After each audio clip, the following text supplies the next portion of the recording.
Assalamualaikum warahmatullahi wabarakatuh. Kami dari kelompok 5. Perkenalkan, nama saya Tri Putriani. Hai, perkenalkan nama saya Anggun Tri Puspasari dengan ujung NIM 159.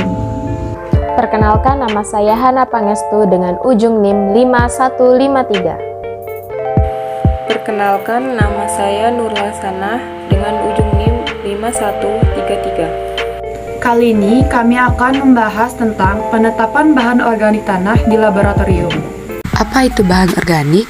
Menurut Tami dan Handayani 2004, bahan organik merupakan bahan-bahan yang dapat diperbaharui, didaur ulang, diromak oleh bakteri-bakteri tanah menjadi unsur yang dapat digunakan oleh tanaman tanpa mencemari tanah dan air.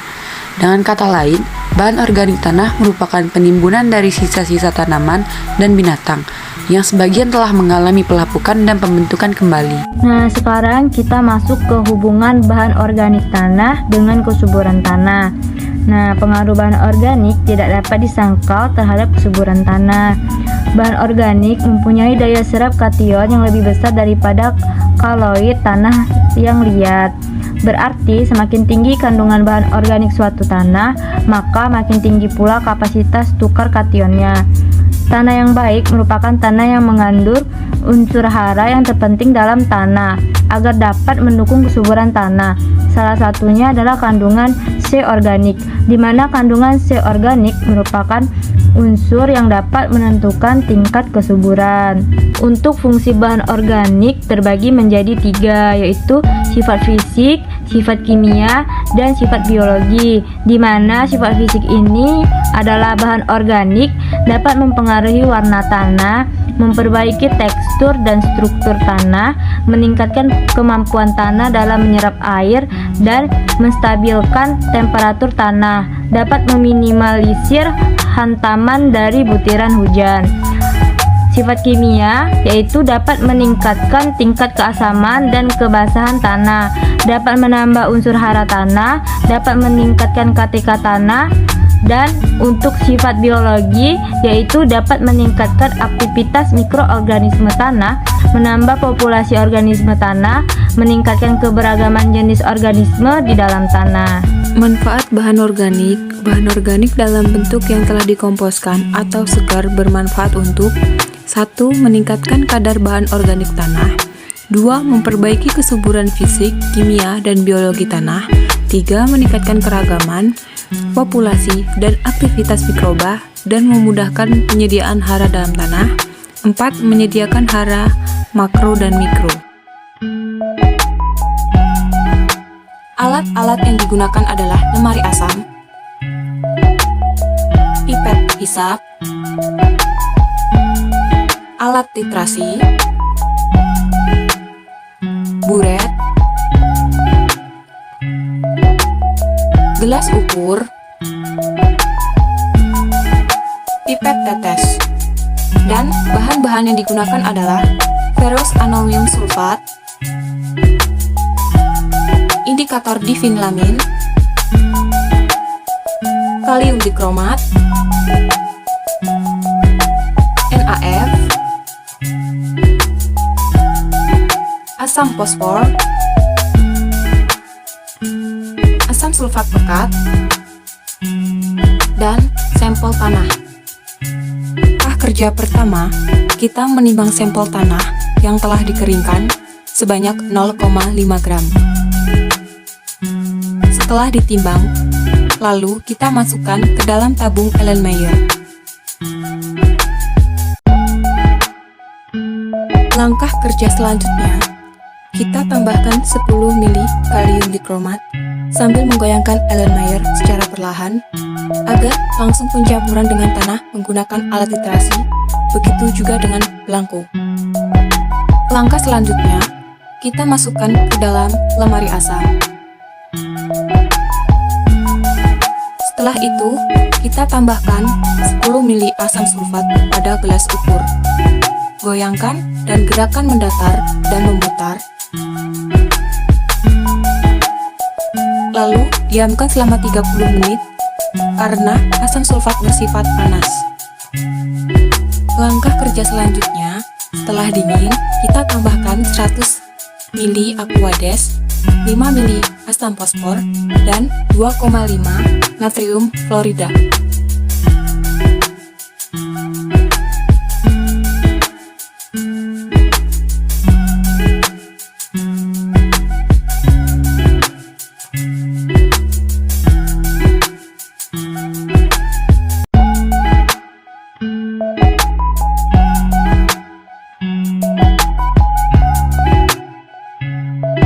Setelah itu, kita tambahkan asam fosfor sebanyak 5 mili menggunakan pipet hisap.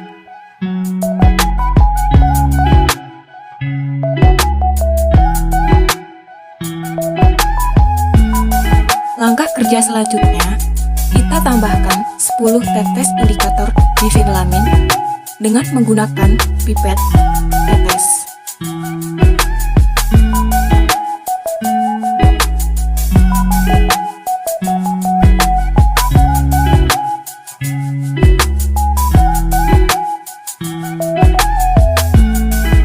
Langkah selanjutnya, kita masukkan terlebih dahulu magnetic viral, kemudian titrasikan dengan ferrous anuwium sulfat,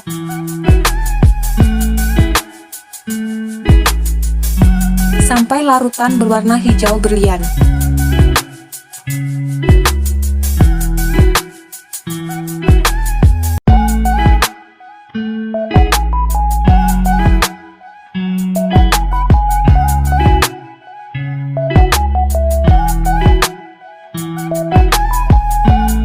Setelah itu, pembacaan volume titrasi. Sekarang, kita masuk dalam perhitungan bahan organik tanah atau BOT.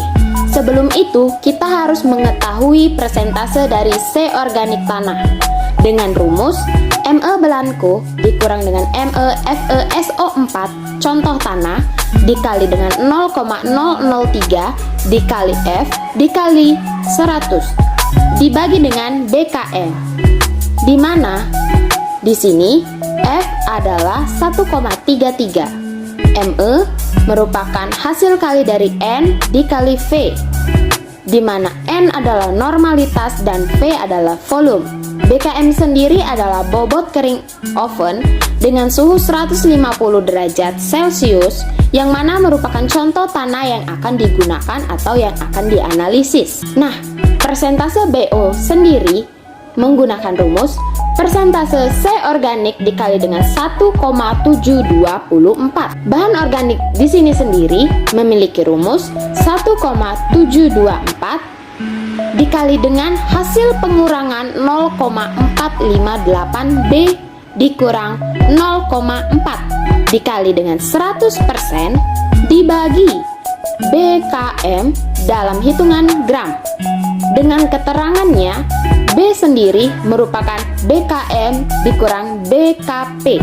BKM itu bobot kering oven dengan suhu 150 derajat Celcius yang mana merupakan contoh tanah yang digunakan.